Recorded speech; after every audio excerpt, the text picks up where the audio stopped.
नमस्कार दोस्तों, स्वागत है आपका मेरे चैनल पे। दोस्तों आज हम स्पेशली बात करेंगे कि इंडिया को क्यों रशियन फाइटर जेट ही खरीदना चाहिए और स्पेशली मिग 35। तो चलिए दोस्तों शुरू करते हैं। सबसे पहले बात करेंगे कि इंडिया की डिपेंडेंसी ही बहुत है रशिया के ऊपर, और दूसरा रशिया का एक इकोसिस्टम भी डेवलप हो चुका है इंडिया के अंदर।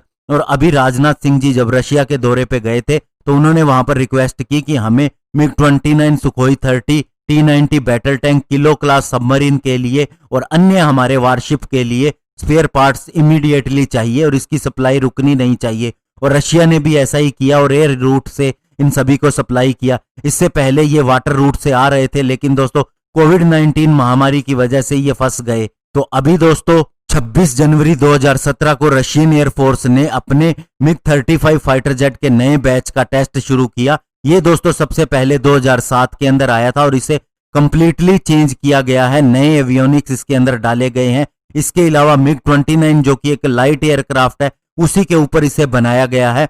और इसके अंदर दोस्तों सबसे बड़ी खासियत यह है इसका क्लाइंब रेट, जो किसी भी मल्टी रोल एयरक्राफ्ट के लिए हाईएस्ट रेट है 330 मीटर पर सेकंड का। और दोस्तों मिग 29 सबसे पहले सर्विस के अंदर 1982 में आया था, 1600 यूनिट इसकी प्रोड्यूस की गई थी। लेकिन बाद में F-15 और F-16 ने इसे पीछे छोड़ दिया, क्योंकि इसके जो एवियोनिक सिस्टम थे वो इंफीरियर थे। और रीजन था 2004 के अंदर रशिया के पास इतने फंड नहीं थे कि वह इसके ऊपर रिसर्च कर सके। और दोस्तों RAC और मिग की जगह पर लॉकहीड मार्टिन ने अपने F-16 के ऊपर कंटिन्यूअस इंप्रूवमेंट करनी जारी रखी और इसके कई वर्जन आए, F-16A, B, C, D।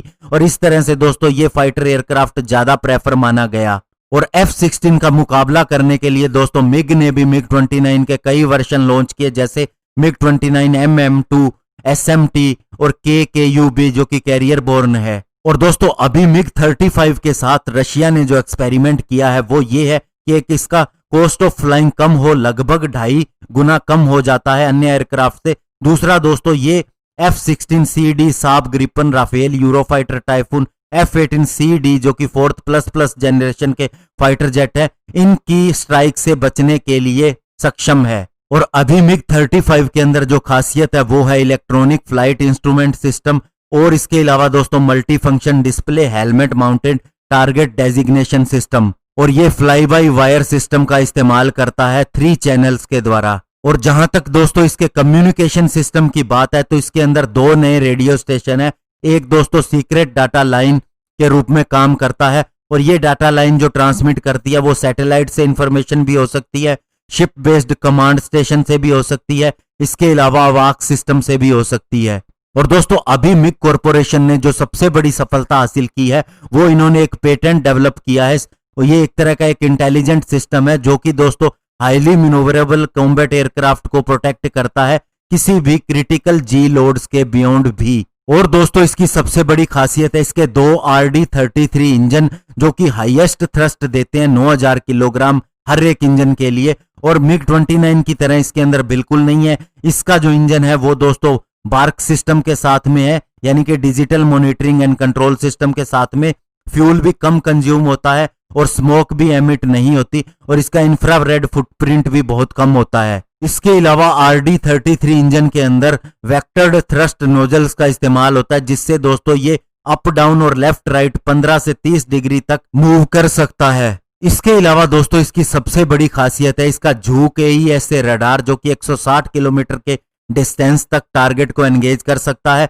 Surface ship के लिए इसकी रेंज 300 किलोमीटर होती है। 30 टारगेट एक साथ में डिटेक्ट कर सकता है और 6 को एक साथ में अटैक कर सकता है। इसके अलावा दोस्तों मिग 35 के अंदर एक टारगेटिंग नेविगेशनल सिस्टम है, जिसके अंदर इनर्शियल रेडियो और GPS इक्विपमेंट का कॉम्बिनेशन है। और ये दोस्तों नेविगेशनल इक्विपमेंट इसने बहुत ही ज्यादा रिसर्च के बाद बनाया है। अगर हम अमेरिका के 5th generation fighter jet F-22, F-35 plane की बात करें तो उनका नेविगेशनल इक्विपमेंट है, जो कि दोस्तों इसके स्नैप माउंटिंग पॉइंट के ऊपर इंस्टॉल नहीं किया जा सकता, जबकि मिग 35 के अंदर इसका सॉल्यूशन है। इसका दोस्तों एक OLS-35 फायर कंट्रोल सिस्टम और जो कि दोस्तों infrared search and track system के हिसाब से काम करता है, इसकी नोज के ऊपर माउंटेड है। और ये दोस्तों किसी भी फाइटर जेट की हीट सीक कर सकता है, उसे 50 किलोमीटर सामने से और 90 किलोमीटर पीछे से ही पहचान कर सकता है। इसके अलावा मिग 35 के अंदर दोस्तों एक FLIR यानी कि फॉरवर्ड लुकिंग इंफ्रारेड भी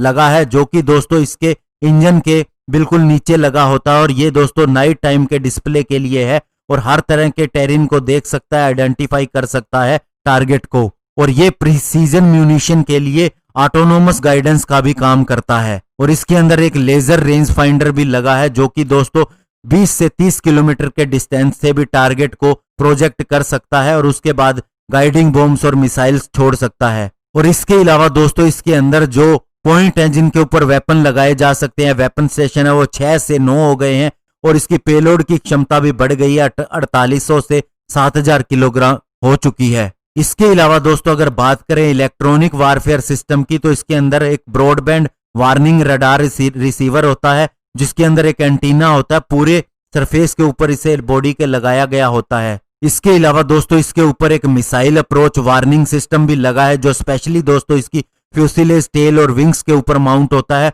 और पायलट को वार्न करता है किसी भी एयर टू एयर मिसाइल जो इसकी तरफ आ रही होती है। और दोस्तों ये इलेक्ट्रॉनिक वारफेयर सिस्टम है, जो कि दोस्तों man portable air defence system की लॉन्च को भी ट्रैक कर सकता है। Short range surface to air system 10 kilometre तक और मीडियम और long range surface to air system 30 से 50 किलोमीटर तक भी डिटेक्ट कर सकता है। और ये उनका टाइम भी डिटेक्ट करता है, स्पेशली दोस्तों इसका जो माइक्रो प्रोसेसर है वो, और उसके बाद में उसको काउंटर मेजर करने के लिए भी गाइड करता है। तो दोस्तों अभी रशियन एयरफोर्स के पास 250 मिग 29 है और इसे वह 170 मिग 35 से रिप्लेस करने वाला है। और मिग 35 का जो पहला फॉरेन ऑर्डर कहीं से आया है तो वो इजिप्ट से आया है और उसने 50 ऐसे प्लेन को खरीदने का फैसला किया था 2015 के अंदर, जिसकी कीमत $2 बिलियन है। तो ऐसे में दोस्तों इंडिया को इस फाइटर जेट को परचेज करना चाहिए, ये तो इंडियन एयरफोर्स बताएगी, लेकिन दोस्तों ये काफी ज्यादा इकोनॉमिकल भी है और जिस तरह से इसके फीचर है